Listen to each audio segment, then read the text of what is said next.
Mark's eyes rolled into the back of his head. And he starts to spit out Mountain Dew and Cheeto dust. He looks like a dragon.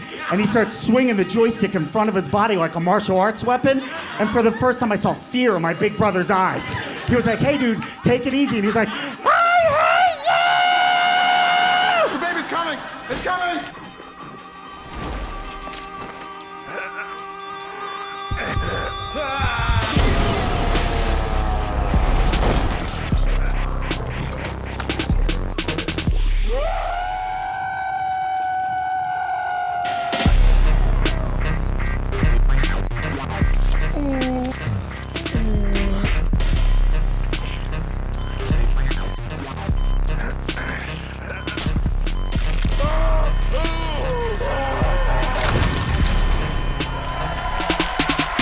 Guy's own podcast called Good Times with Steve Simeone. That's amazing. Please give it up for Mr. Steve Simeone, everybody.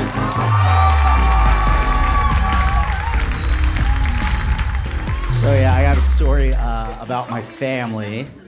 I think family's a pretty incredible thing because it teaches you unconditional love.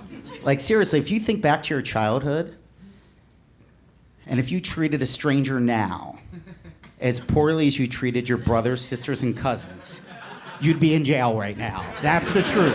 In my house, a felony was committed every day. Every day a felony was committed. Blackmail, extortion, assault, larceny, arson more than once, attempted murder.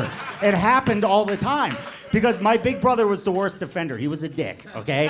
And I remember this one year for Christmas, we all got excited because we had to come together and ask Santa for a family gift. Like a big gift. And I was like, oh, what are we gonna get? Can we get a monkey? Right? Like, I didn't know. Right? And my big brother was like, we're gonna get an Atari. I'm like, I don't even know what that is. He was like, we're gonna ask for an Atari. So we got an Atari that year for Christmas. And if you're not old enough to remember what an Atari is, it was the first video game system for the house. Dude, right. There's so many kids, they're like, what do you mean? You couldn't play on your phone? No, dude. Back in the day, you needed a quarter to play video games, and you'd run out. So you'd have to go through your house like the goddamn Goonies looking for pirate treasure to find another quarter. I'm going like, where did Dad sit? Check the couch there. We're going through my mom's old jackets. Caw-caw, we got quarters! So you'd ride your bike to a video game thing, or maybe get a ride to the mall, and then you could be at the arcade, but then you could be in the middle of a game and 3 teenagers show up in Black Sabbath t-shirts, and you're like, forget it, I'm not getting stabbed over Cubert. The game's yours.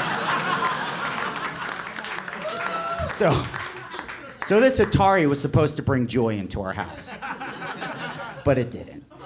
Because my big brother ruined it. And it wasn't the fact that he would just beat us in the video games. He would sing songs to us as he was beating us in the games. Like, he'd be like, you did your best, but I guess your best wasn't good enough. I'm like, shut up, dude. And he's like, hey, relax, it's just a game. So we're still playing, and then he'd get quiet. And then right before the game was over, he'd go, do you hear that? And I go, hear what? He goes, shh, shh, shh. Do you hear that? I go, what? And he goes, I think it's Queen warming up in the background. No time for losing, because I am the champion. Now I'm shaking like McFly at End of the Back to the Future. I'm like, you fat son of a bitch. It's on, and I hit him. But that's what he wanted. He wanted me to hit him because he outweighed me by 100 pounds, and then he would just start to choke slam me like Andre the Giant and drop a big Hulk Hogan leg and then pin me for a 5 count like King Kong Bundy. And then my dad would be like, son of a bitch! I'll unplug the goddamn game! Now my dad's running downstairs and he's breaking up the fight. And he's like, Chris, go to your room! And Chris is like, Steve started it. And he was like, well, then you're going to your room too. How the hell is that fair? That's not fair.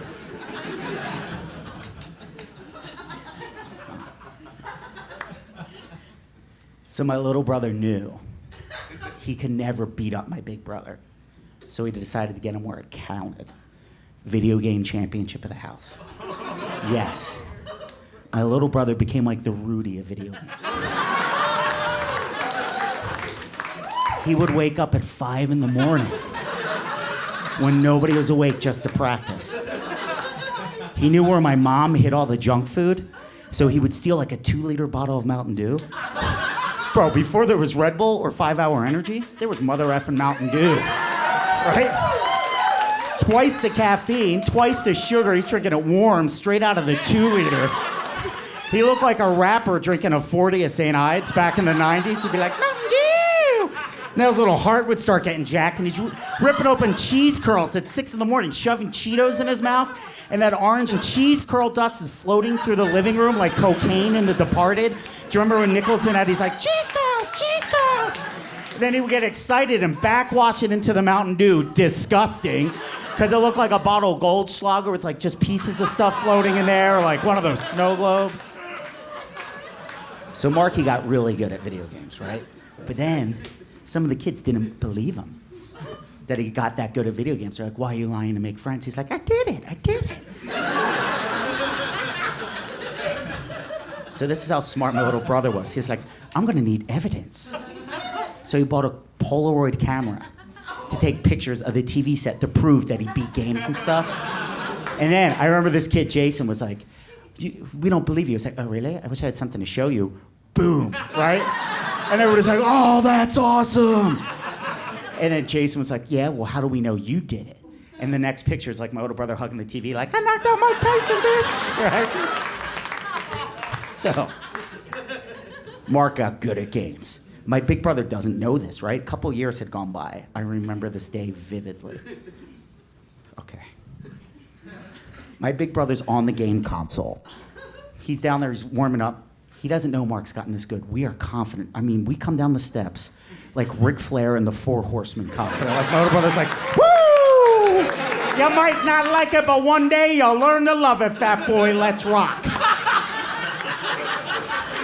Mark immediately starts lighting him up, and he's like, it's awfully quiet over there. You must be losing. Bonk, bonk, right? And Chris is like, shut up. And Mark's like, okay, relax. It's just a game. Hey, Chris, do you hear that? And Chris goes, hear what? He goes, I think it's Queen warming up in the background. No time for losing, because I am the new champion. Steve, take a picture of his fat face when I win. So I'm like, dude, where's your camera? And he's like, oh my God, I left it upstairs. I'm like, what? He goes, it's next to the Fruity Pebbles. So as I'm running up the steps and Mark's not looking, Chris unplugged his joystick. Oh my God, it gets so much worse. So much worse. So I'm coming down the steps and I just see Mark going, I can't move my man. I can't move my man. Hit pause. Hit pause. And Chris is going, what? I can't hear you. Queen's playing too loud. He's like, this doesn't count. Chris wins the game. Immediately, Mark starts to cry. I hate you. And when Mark pushes Chris away, he sees that that cord was unplugged. Oh my effing goodness. I didn't think this could happen in real life. Mark's eyes rolled into the back of his head. And he starts to spit out Mountain Dew and Cheeto dust. He looks like a dragon. And he starts swinging the joystick in front of his body like a martial arts weapon. And for the first time, I saw fear in my big brother's eyes. He was like, hey, dude, take it easy. And he was like, I hate you! Now it's over his head like Indiana Jones. It sounds like a Blackhawks landing on our family room. And he's just going, die, bitch, die! And he starts to smash my big brother in the face. I'm like, what should I do? And Marky's like, help me! So we double teamed on him, dropping those mother effing bees on him. We're giving him a ghetto boys beatdown. I don't know if it's doing any damage, but it feels great. I'm like, take that, fat boy, take that. Marky starts to take the cord, and he's wrapping it around Chris's throat. He's making noises like Luca Brasi in The Godfather, like, ah, ah. I'm like, you're gonna kill him. I wanna kill him! I wanna kill him! So as Mark's leaning in on the choke, I see Chris's legs start to shake, and his chubby fingers going back and forth like this, like Hulk Hogan in The Sleeper, and he just throws Mark. Mark flies, and he gets up, and he's like, and I'm like, hey, man, I'm glad you won. And he goes, oh, yeah? I'm glad I did this. And he went, boom, right in my face. Now, look, there's a code to brother wars. It's passed down from generation to generation. No punching to the face. Everything else is on the books. You could throw a ninja star at your brother, launch a bottle rocket at him, put a stick in his bike and watch him flip over. All that's cool. But no kicking to the balls, no punching to the face. So he drops me, and I'm pissed. I get up, and I'm like, oh, F this. I'm getting mom, and I take off. He's like, where are you going? I'm like, I'm getting mom! You're going to jail, bitch! You're going to jail! And Mark is like, we're pressing charges! We're pressing charges! Now, Chris is real calm. And he's like, where are you going? I'm like, I'm getting mom! You're going to jail, bitch! And he just looks at me, he goes, you mean, my mom, right?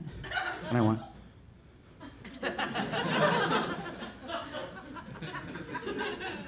I'm getting mom. He's like, the woman you live with, that's my mom.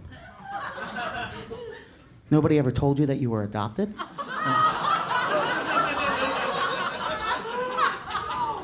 And Marky goes, that's not true. Is it not true? Did I punch you in the face? No, because you're my real brother. I punched Steve in the face because he's a stranger. I was like, well, I'm still gonna tell. He's like, go ahead. Tell my mom that her real son had to punch you in the face. See what happens. She'll make you pack up your stuff and leave. I was like,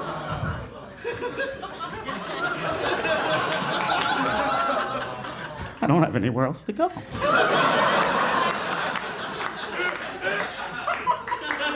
So he's like, well, I guess I won't tell. So if you don't tell, you can just come down here and pretend this didn't happen. I was like, thanks, man. He's an evil genius. He punches me in the face and I'm thanking him for it.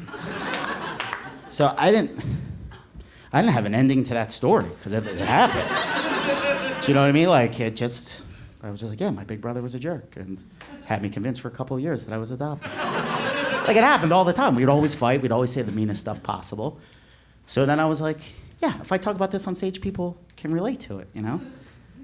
Okay, like brothers can be mean and you love each other through it and that's it. Now we're awesome friends. So one night after a show, this guy came up to me and he was like, you know what, dude? My big brother, same thing. He used to tell me I was adopted all the time. And I was like, yeah, they're jerks, right? And he was like, well, the messed up thing is, years later, I found out I really was adopted.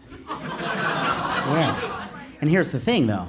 He wasn't the only... People started to come up to me, and they were like they had this uneasiness about being adopted. I'm like, oh, my God, this is not what I want to do. I want to put more love into the world and remind people that family's awesome, and it's the little things and pizza night and stuff, you know?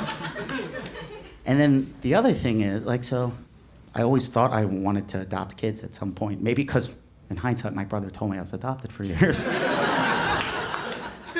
But, right, like, I think what a privilege it would be, because getting back to that whole unconditional love thing, like, how amazing that would be to, like, one day hear my kids getting into a fight downstairs, and one kid's like, you know, you were adopted. And he's like, yeah, that's right, bitch, because mom and dad wanted me. They walked into a room and picked me out. You were an accident. You just showed up, and they're like, how are we going to feed this one? Good night, and God bless you. Take care.